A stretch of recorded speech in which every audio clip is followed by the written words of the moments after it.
कमरे में सिर्फ दीवार घड़ी की टिक टिक सुनाई दे रही थी।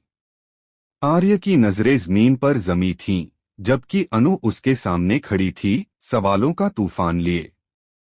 बताओ आर्य, आखिर ये सब क्या है? राजनंदिनी कौन थी?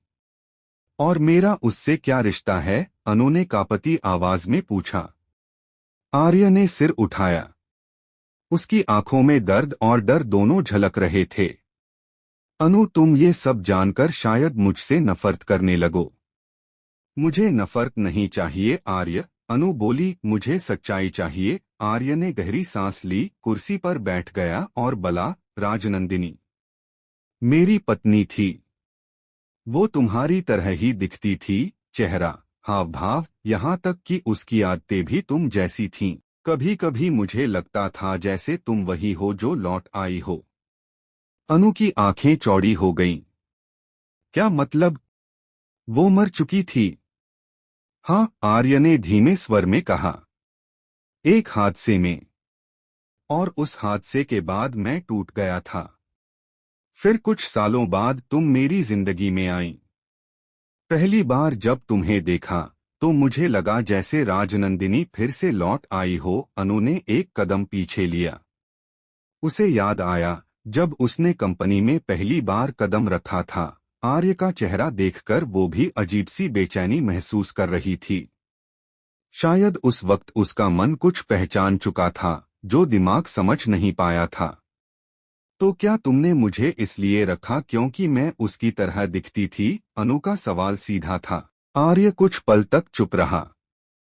शायद हाँ, लेकिन धीरे धीरे मैंने तुम्हें तुम्हारे रूप में जानना शुरू किया। तुम अलग थीं, तुम्हारा दिल सच्चा था। मैं भूल गया था कि तुम राजनंदिनी जैसी दिखती हो, क्योंकि तुम अनु थीं। अनु के दिल में जैसे कोई बोझ उतर गया, लेकिन साथ ही कई नए सवाल उठ खड़े हुए। और वो फाइल, उसमें जो दस्तावेज थे, वो किसके थे? आर्य ने कहा, वो राजनंदिनी की रिसर्च फाइल थी। उसने कुछ ऐसी चीजें खोजी थीं जिनके कारण उसकी मौत हुई। क्या? अनु चौंक गई। हाँ, राजनंदिनी हमारी कंपनी के कुछ गलत कामों के बारे में जान चुकी थी। वो सच सबके सामने लाना चाहती थी। लेकिन इससे पहले कि वो कुछ कहती, वो हादसा हो गया। अनु के हाथ कांपने लगे।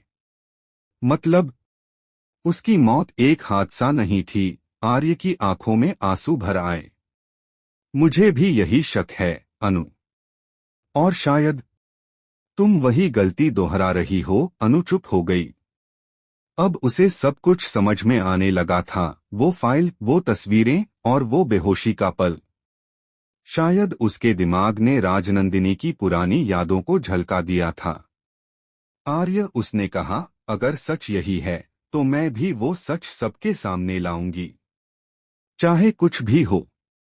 अनु, मैं नहीं चाहता कि तुम्हारे साथ वही हो जो राजनंदिनी के साथ हुआ, आर्य ने कहा। लेकिन मैं डरकर नहीं रुकूंगी, अनु बोली। मुझे अब इस सच्चाई को खत्म नहीं, उजागर करना है, आर्य ने धीरे से कहा। फिर तैयार रहो, क्योंकि ये रास्ता आसान नहीं है। अगले दिन अनु ऑफिस पहुंची। सबकी नजरें उस पर थीं। लेकिन अब वो पहले जैसी अनु नहीं थी। उसके चेहरे पर आत्मविश्वास था और दिल में हिम्मत। वो सीधा उस रिकॉर्ड रूम में गई जहां उसने वो पुरानी फाइल देखी थी। इस बार उसने सब कुछ ध्यान से देखना शुरू किया। हर पन्ने पर कोई न कोई संकेत था, किसी राज की ओर इशारा करता हुआ। एक दस्तावेज पर उसका ध्यान रुका, प्रोजेक्ट नंदिनी। उसने वो पेज पढ़ना शुरू किया। उसमें कुछ मेडिकल रिपोर्ट्स और कुछ नाम थे जिन्हें वो पहचानती नहीं थी। लेकिन एक नाम देखकर वो सिहर गई, आर्यन टेक्सटाइल्स, मिस्टर आर्य साइन। कमरे में सिर्फ दीवार घड़ी की टिक टिक सुनाई दे रही थी। आर्य की नजरें जमीन पर जमी थीं, जबकि अनु उसके सामने खड़ी थी, सवालों का तूफान लिए। बताओ आर्य, आखिर ये सब क्या है? राजनंदिनी कौन थी? और मेरा उससे क्या रिश्ता है? अनु ने कांपती आवाज में पूछा। आर्य ने सिर उठाया। उसकी आंखों में दर्द और डर दोनों झलक रहे थे। अनु, तुम ये सब जानकर शायद मुझसे नफरत करने लगो। मुझे नफरत नहीं चाहिए आर्य, अनु बोली, मुझे सच्चाई चाहिए। आर्य ने गहरी सांस ली, कुर्सी पर बैठ गया और बोला, राजनंदिनी मेरी पत्नी थी। वो तुम्हारी तरह ही दिखती थी, चेहरा, हाव भाव, यहाँ तक कि उसकी आदतें भी तुम जैसी थीं। कभी कभी मुझे लगता था जैसे तुम वही हो जो लौट आई हो। अनु की आंखें चौड़ी हो गईं। क्या मतलब? वो मर चुकी थी? हाँ, आर्य ने धीमे स्वर में कहा, एक हादसे में। और उस हादसे के बाद मैं टूट गया था। फिर कुछ सालों बाद तुम मेरी जिंदगी में आई। पहली बार जब तुम्हें देखा तो मुझे लगा जैसे राजनंदिनी फिर से लौट आई हो। अनु ने एक कदम पीछे लिया। उसे याद आया जब उसने कंपनी में पहली बार कदम रखा था। आर्य का चेहरा देखकर वो भी अजीब सी बेचैनी महसूस कर रही थी। शायद उस वक्त उसका मन कुछ पहचान चुका था जो दिमाग समझ नहीं पाया था। तो क्या तुमने मुझे इसलिए रखा क्योंकि मैं उसकी तरह दिखती थी? अनु का सवाल सीधा था। आर्य कुछ पल तक चुप रहा। शायद हाँ, लेकिन धीरे धीरे मैंने तुम्हें तुम्हारे रूप में जानना शुरू किया। तुम अलग थीं, तुम्हारा दिल सच्चा था। मैं भूल गया था कि तुम राजनंदिनी जैसी दिखती हो, क्योंकि तुम अनु थीं। अनु के दिल में जैसे कोई बोझ उतर गया, लेकिन साथ ही कई नए सवाल उठ खड़े हुए। और वो फाइल, उसमें जो दस्तावेज थे, वो किसके थे? आर्य ने कहा, वो राजनंदिनी की रिसर्च फाइल थी। उसने कुछ ऐसी चीजें खोजी थीं जिनके कारण उसकी मौत हुई। क्या? अनु चौंक गई। हाँ, राजनंदिनी हमारी कंपनी के कुछ गलत कामों के बारे में जान चुकी थी। वो सच सबके सामने लाना चाहती थी। लेकिन इससे पहले कि वो कुछ कहती, वो हादसा हो गया। अनु के हाथ कांपने लगे। मतलब? उसकी मौत एक हादसा नहीं थी। आर्य की आंखों में आंसू भर आए। मुझे भी यही शक है, अनु। और शायद तुम वही गलती दोहरा रही हो। अनु चुप हो गई।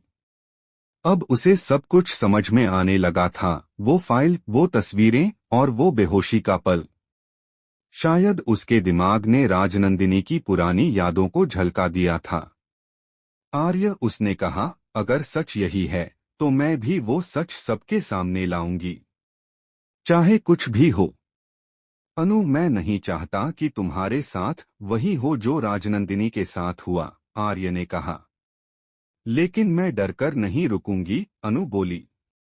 मुझे अब इस सच्चाई को खत्म नहीं, उजागर करना है, आर्य ने धीरे से कहा। फिर तैयार रहो, क्योंकि ये रास्ता आसान नहीं है। अगले दिन अनु ऑफिस पहुंची। सबकी नजरें उस पर थीं। लेकिन अब वो पहले जैसी अनु नहीं थी। उसके चेहरे पर आत्मविश्वास था और दिल में हिम्मत। वो सीधा उस रिकॉर्ड रूम में गई जहां उसने वो पुरानी फाइल देखी थी। इस बार उसने सब कुछ ध्यान से देखना शुरू किया। हर पन्ने पर कोई न कोई संकेत था, किसी राज की ओर इशारा करता हुआ। एक दस्तावेज पर उसका ध्यान रुका, प्रोजेक्ट नंदिनी। उसने वो पेज पढ़ना शुरू किया। उसमें कुछ मेडिकल रिपोर्ट्स और कुछ नाम थे जिन्हें वो पहचानती नहीं थी। लेकिन एक नाम देखकर वो सिहर गई, आर्यन टेक्सटाइल्स, मिस्टर